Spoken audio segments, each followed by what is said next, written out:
Trump has puzzled trade negotiators in Tokyo after complaining about a test where he claims a bowling ball is dropped in a car. Japan does not carry out such tests. Yeah, I can tell you why this happened. Elon Musk pulled up a video on his phone of an Asian person dropping a bowling ball on a Cybertruck versus a not Cybertruck and showed the Cybertruck took damage. And Elon said, "This is mean and I don't like it." So Trump said Japan must immediately halt this unfair and discriminatory practice. There is not only is there a non-0% chance that's what happened, I would put it at around 90% that that's what happened. What other explanation do you have for Trump randomly talking about bowling balls being dropped on vehicles not being allowed anymore? He's so dumb, man. Yep. Right, I don't have a Financial Times subscription because I'm not the wealthiest man in the world. Elon Musk is running out of ways to save Tesla. Well, thankfully, Tesla's wealth is entirely backed by like shareholder speculation and not by the actual quality of the car. So maybe it doesn't really matter. I will say, though, it is kind of cool that like initially the online hype about the Cybertruck from like the chud tech community was really positive, but now it's exclusively negative. I know part of it's my YouTube recommendation algorithm because the content that I watch, but overwhelmingly it seems like anytime I see any coverage of Cybertrucks online from people who are really into tech or trucks, they're like, wow, this sucks. This is really bad, you know? It's just people dunking on them. The only people who I still see making pro-Tesla content online from like a content creator perspective are people who do like wealth flexing. You know what I mean? Like they'll show up whoa, look at that, dude. It looks like a PS1 video game car. Whoa, with like the camera zooms and stuff. Like it's like soy slop for 14-year-olds. It's not actually an investigation of the vehicle. By the way, they made a Cybertruck, but one that doesn't look or drive like shit. I think that looks cool. I think you could argue that this is like an artistic execution of the design of the Cybertruck, but not looking bad. I think this looks cool, personally. This, to me, looks like a moderately futuristic SUV. I don't know what kind of car it is, though. BE6E, exterior right, front three... BE6E? Chinese car? Indian car? I don't know. Oh, speaking of new electric vehicles, isn't a... yeah, Bezos is entering the market. It's a electric pickup truck that's starting at $25,000, which is insanely cheap. That's pretty good. I like how the pickup truck is a coupe, or well, it's a two-seater. You know, like it's an actual truck, not the god-awful Ford F-150 style of like a mega hyper truck that's actually just like a luxury SUV interior, but then you have like a pickup bed on the back. A $20,000, $20,000? American-made electric pickup with no paint, no stereo, no touchscreen. Okay, can we agree on one thing? Touchscreens are garbage. Why would you ever not want proper haptic feedback of a dial or a button when you're driving? You're driving. You want to navigate a touchscreen where you just have a big flat panel that like maybe buzzes a little bit when you press the button or something? You want consistent button placement. True, it's only useful for integrated GPS. If that's the case, then that should be the only thing that it's for, not like everything else. Like if you want a little screen that's kind of visible from when you're looking at the wheel or whatever, and that happens because you press a physical button to like set the GPS or whatever, I think that could be fine. And maybe it should only work when the car is not in motion. Like the car has to be in park to be used. I think that'd be cool. Also, that could be the screen that shows the rear view camera when you're backing up. I think that'd be cool, personally. Vosh, this truck looks ass. Dog, it's $20,000. You know, you can't, that's like a bicycle. It's no frills. And like, who needs frills? I don't drive a frills car. My car's old as shit. Meet the Slate Truck, a sub 20K electric vehicle that enters production next year. It only seats 2, yet has a bed big enough to hold a sheet of plywood. It only does 150 miles on a charge, only comes in gray, and the only way to listen to music while driving is if you bring along your phone and a Bluetooth speaker. Based? Thank God. Stop treating cars like they need to be a luxury dome. I don't buy that. Why can't people have a basic car? We literally don't make those anymore.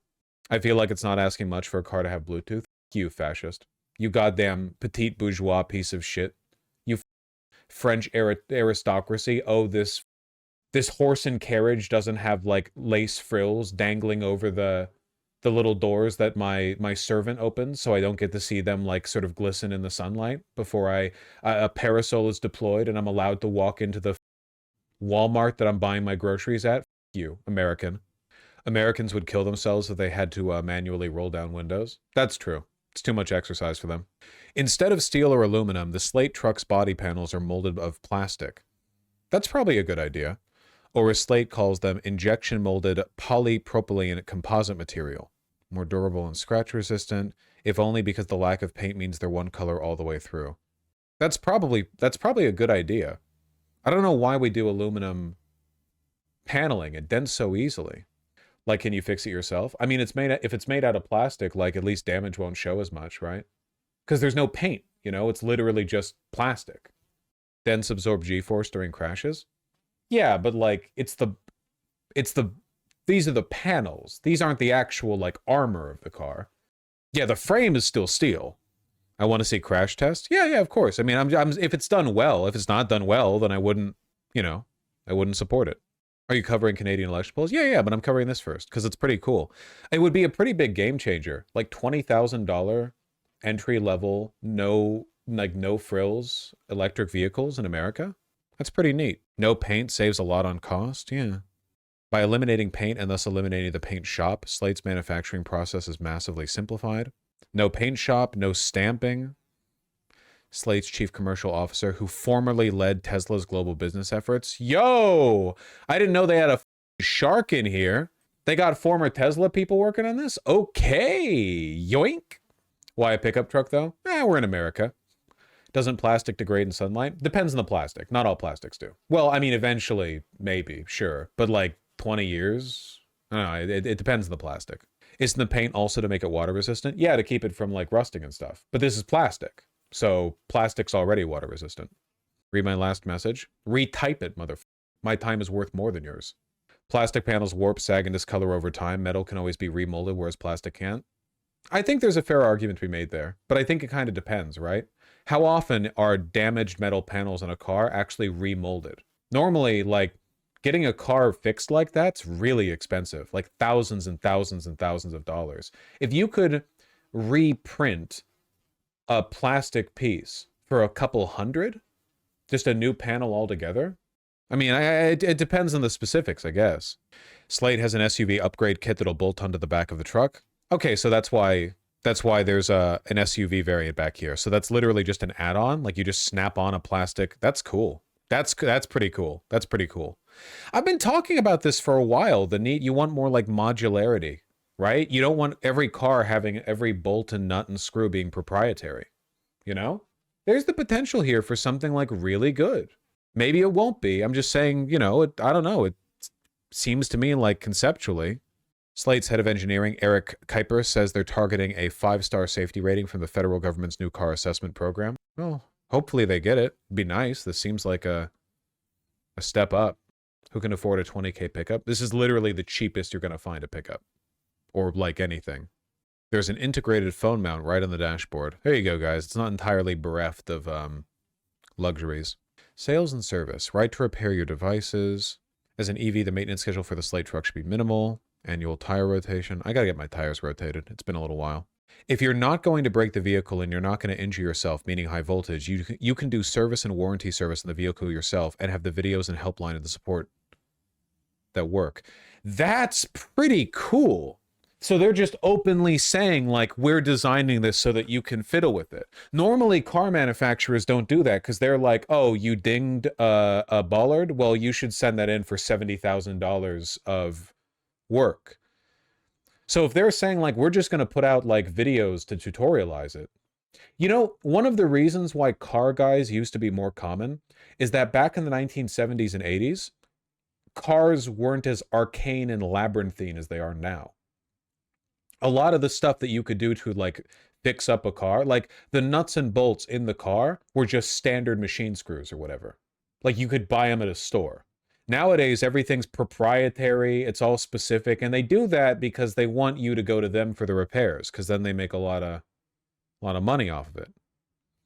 Cars were like desktop computers today, lol. Yeah, imagine if like Imagine if you couldn't assemble computers, you could only buy them and they were way more expensive. And if you ever wanted to make alterations to your PC tower, you had to go through the manufacturer because the bolts, screws, all the internal parts, all of them were proprietary. Not just the CPU, GPU, or whatever, but all of the connecting bits, the wires that run from the power supply to everything else. You have to go, you literally can't buy them on the market. Like the thing that connects the motherboard to the, like all that, like it's, you literally have to go to them. So a Mac? Yeah, imagine a Macintosh computer. There. Sorry. I took my own advice. The support network will be called Slate University, and it'll teach you everything you need to know. Don't fancy yourself a shade tree mechanic, or maybe you don't have a tree to park under in the first place. Slate has a partnership with nationwide service centers. Any needed fixes, Pre-orders cost just $50 on Slate's site. That's confident. This is an ad. Yeah, you know what? I'm not gonna lie. I'm glazing it a little bit. Right now, based on the information that I have been provided, which admittedly is not a full picture of the dynamic, right? Like it's possible there's a lot of bad stuff the article isn't covering, but based on the information provided, just based on concept, I am pro this. I'm here for it. I think this sounds cool. Yeah, this is not a sponsored stream. Okay, really sorry, but speaking of advertisements, just Probably pretty dismayed at the price of a new car these days, which pushes $50,000. And if you want a new electric car, well, I'm sorry to say, that's going to cost you even more. But a new, very different kind of EV startup is changing all that with an EV pickup truck that costs under $20,000 after federal incentives. And here it is. This is the Slate Truck, and we're going to take a look at it today. And look at how small it is. Look at how small it is. Look at this guy right here. That go into that. He's standing over it. Says that they have stripped down manufacturing to its simplest form, and the truck startup owned by Bezos. I don't believe it's owned by Bezos. I think that Bezos is one of the major shareholders, and my guess is the reason for that is because this startup looks like it might undercut Tesla.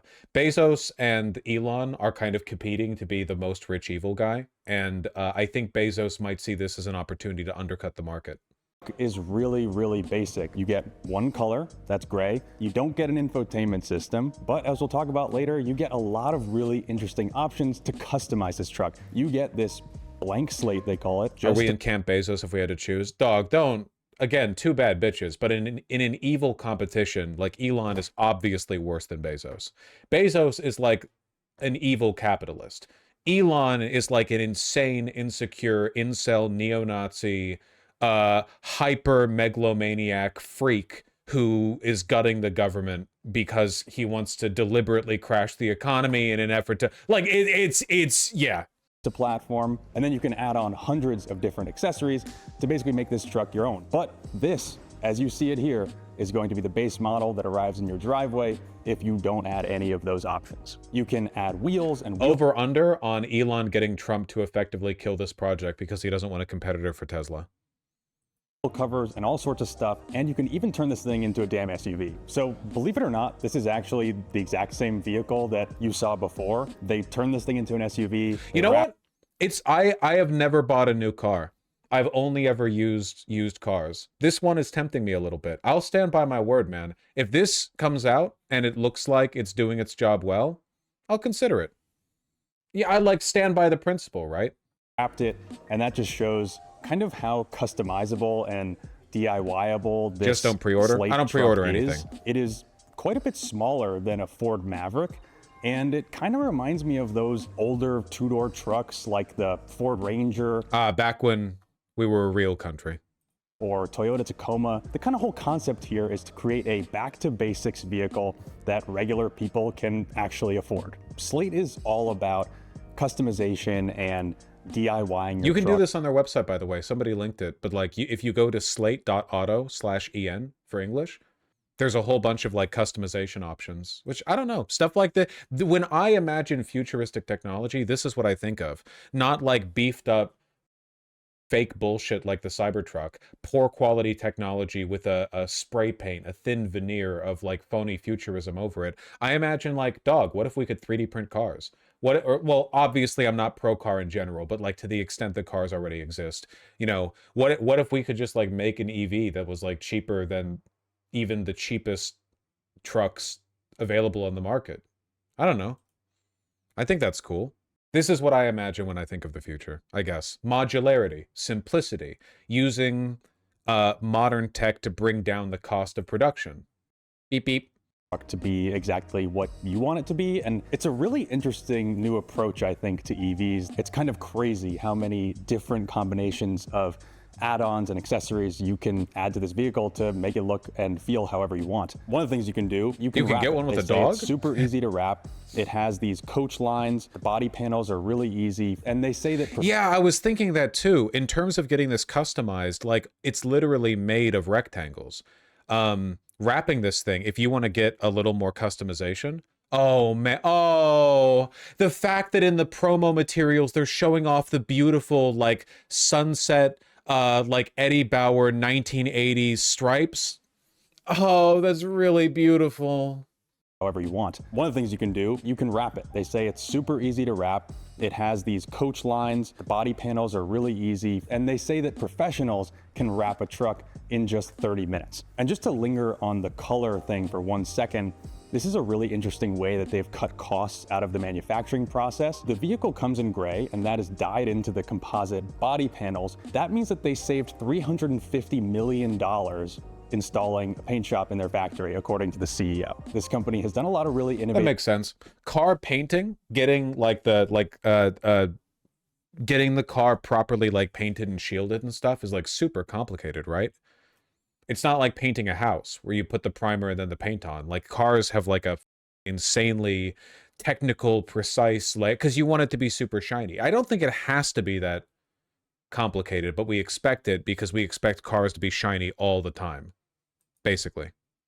Things to bring the cost of manufacturing down and change. So it's just the natural color of the material? Yes, exactly. So the idea is, at least when you have it in the default plastic color, if you bump into the car or the car gets scratched or damaged or whatever, you don't see metal underneath the paint because there is no paint. It's like how if you scratch up like a Lego piece, the whole thing is the same color the whole way through. So you don't really see it that well unless you're right up close because there aren't like material differences between the surface and the interior, which, yeah, seems pretty cool.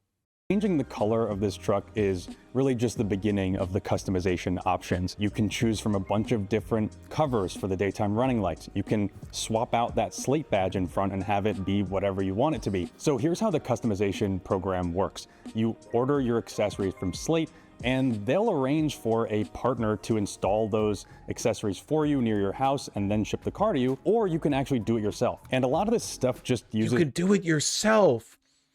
They're advertising that? Like, oh, you want to turn your truck into an SUV, or you want to turn it into like an open door kind of Jeep utility vehicle? Yeah, man, it's like Lego or whatever. We'll just ship you the parts. Yeah, man. I wonder what the average weight of the vehicle is. It's still an EV, so the battery probably weighs a lot. I just wonder. Is regular hex keys, so it seems like pretty much anybody could figure out how to swap parts on their truck. So you're probably wondering, what's the range of this thing? You can get two different estimated ranges in this truck. The lower range one gets 150 miles projected, and the longer range one gets 240 miles. Remember how I talked about how they simplified the manufacturing process? So those are the only two variants that come out of the factory. It is one with a small battery, one with a big battery. So you can just swap it out based on mood? Yeah, it does, like it seems like depending on how complicated it is, and I'm sure it would be tough because you're still assembling parts of a car, you could literally have like the material for it to be a truck or a SUV depending on what you need. Like you could have it as an SUV most of the time, and then you're like, well, I'm going to do a bunch of like I'm moving, right? Like I'm moving house. So I'm going to like spend 2 hours making it back into a flatbed truck. I don't know, man. Everything else is added after the fact as accessories. So the Slate Truck is single motor rear wheel drive. Someday we might see an all-wheel drive option, but they're not talking about that yet. Really interesting thing, this comes with a Tesla designed NACS port, and it's actually in the right place on the back left of the vehicle, so you don't have to act like a jerk when you go and charge at the Tesla supercharger. The max power is 120 kilowatts, and they say that this car can charge from 20 to 80% in under 30 minutes. None of it is super impressive specs-wise. We're not talking about top of the EV market. Yeah. But then again, you have to remember that this is more affordable than basically any other EV out there. The Slate Truck will be built at a factory somewhere in the Midwest. They're not talking about that yet either. And production starts in late 2026. By the time things are up and running in 2027 or 2028, Slate expects to be making about 150,000 of these a year. It's kind of hard to talk about the Slate Truck's design just because this thing can The fact that they're taking pre-orders for only $50 seems to me like a pretty huge show of confidence, you know? If they were doing pre-orders that were the full expected cost of the truck, that would be one thing. But if they're doing pre-order buy-ins for $50, that's just a way of testing market interest. That's not a way of securing capital up front. They have the capital. I mean, Bezos controls a significant portion of the company, so be so different depending on how you customize it. But I think in general, it looks really good. It has this really timeless, really simple design without being boring. And one thing that's really cool is that you can actually install the SUV kit yourself. I love the fact that one of these panels is like the place where you would put a cool stripe. I guess you could put it down here, but like this is one of the viable stripe places. You know, I love that they have, oh yeah, this is the panel where you put the cool 80s stripe. It looks miserable. I disagree. To me, this is beautiful. This is functional modularity, you know? It is a perfect antidote to the horrific American car culture of everything needs to be bigger, more complicated, more expensive. And like, is it better? I mean, sometimes the specs are better, but oftentimes you're basically just finding excuses to reinvent the car over and over.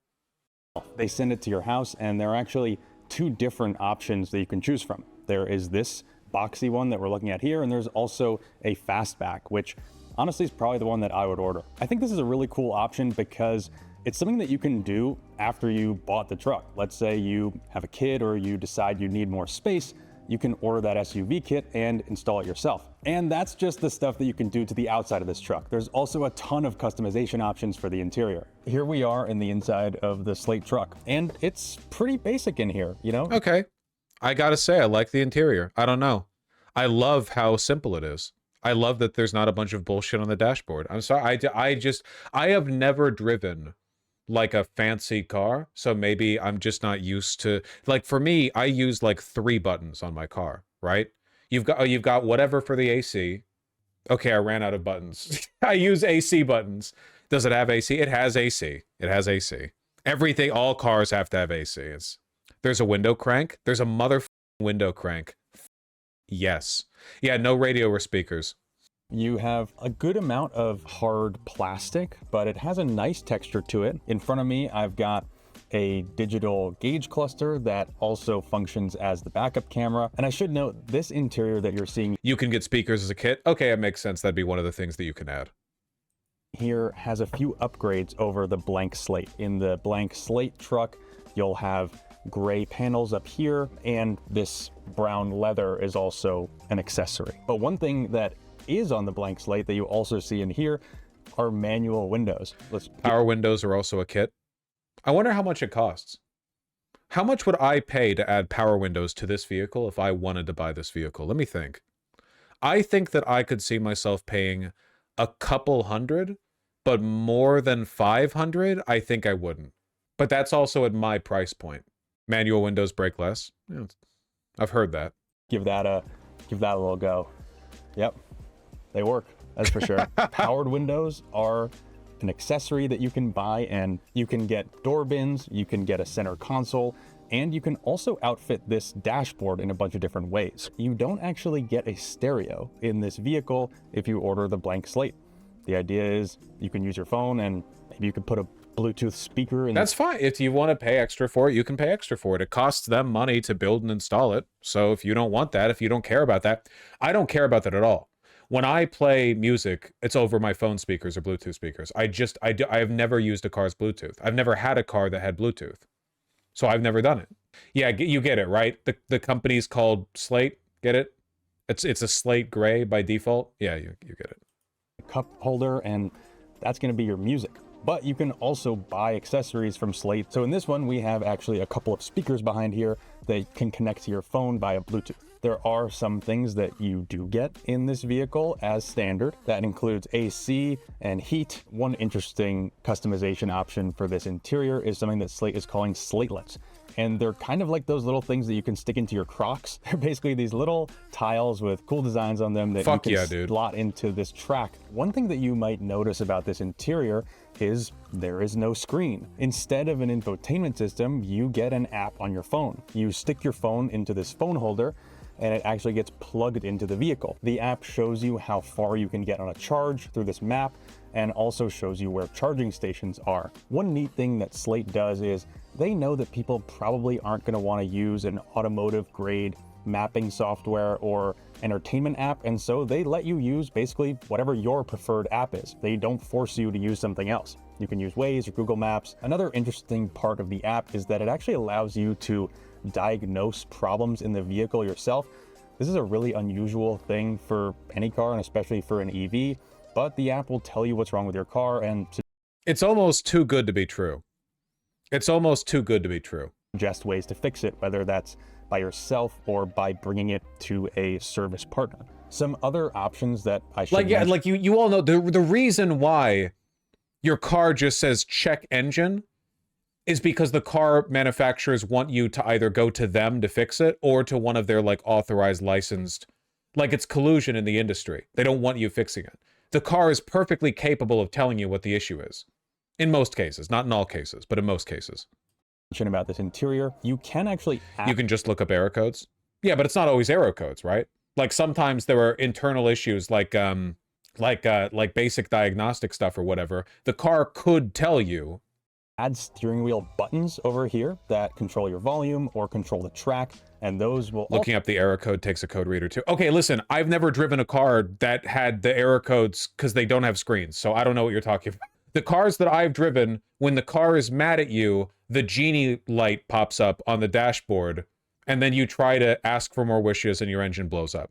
90s cars have error codes? Well, I don't know anything about that, and frankly, you're making me feel attacked and threatened. Also connect to your phone via Bluetooth. On the left-hand side here, I can see that there are cruise control buttons, so you do actually get cruise control in this car, but it's just basic cruise control, no adaptive cruise control or lane centering. However, Slate does say that more advanced driver assistance tech is in the works. Another interesting thing about the Slate Truck is that this thing actually can get software updates over the air, even though the truck itself is not connected to the internet. That's really unusual these days as cars get more and more connected.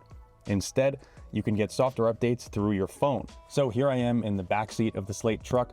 I will say I don't have the most amount of legroom. I'm 6'1" and it's a little bit cramped back here. I do have a good amount of headroom. It was not that easy to get back here because this is still a two-door vehicle, even when you convert it to the SUV. These windows also don't open. This is probably a good option for kids or maybe smaller adults. Overall, this interior is pretty darn basic, but it's really cool that you can upgrade it over time. So I've got to say, this is a really interesting concept, especially when you consider that most new EVs that we test at Inside EVs cost like $50 or $75 or $100,000. I don't know. Sorry, yeah, this is not an ad. This is not sponsored. People were linking this to me the other day, and I didn't realize that I would end up liking it so much. You know, I didn't really... There's a plugin thing that can tell you what the error codes are, usually under near the steering wheel. I don't know anything about that. I don't believe in that. That's woke bullshit. Utter woke nonsense.